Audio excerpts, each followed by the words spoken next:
एक बार की बात है। एक बाप और बेटा अपने गधे के साथ अपने गांव की तरफ जा रहे थे।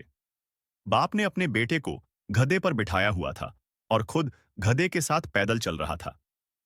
थोड़ी देर के बाद जब वो दोनों किसी गांव से गुजर रहे थे, तो कुछ लोगों ने उन्हें देखा और उन्हें देखकर कहा कि कैसा बेटा है जो खुद गधे के ऊपर बैठा हुआ है और अपने बुजुर्ग बाप को पैदल चला रहा है। लोगों की ये बात सुनने के बाद बेटा गधे से नीचे उतर गया और उसने अपने बाप को गधे के ऊपर बिठा दिया और फिर से दोनों अपने गांव की तरफ चलने लगे।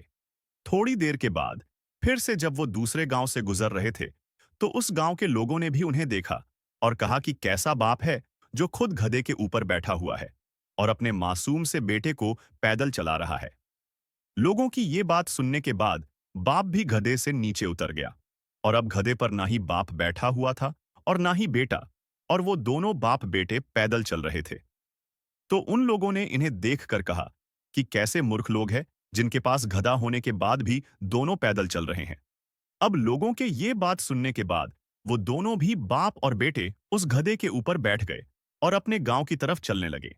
लेकिन फिर से थोड़ी दूर जाने के बाद लोगों ने जब इन दोनों बाप बेटे को गधे के ऊपर एक साथ बैठा हुआ देखा, तो कहने लगे कि ये कैसे इंसान है जो दोनों भी एक साथ उस कमजोर गधे के ऊपर बैठे हुए हैं और उस गधे की जान निकाल रहे हैं, तो हम कभी भी अपनी मंजिल पर नहीं पहुंच पाएंगे।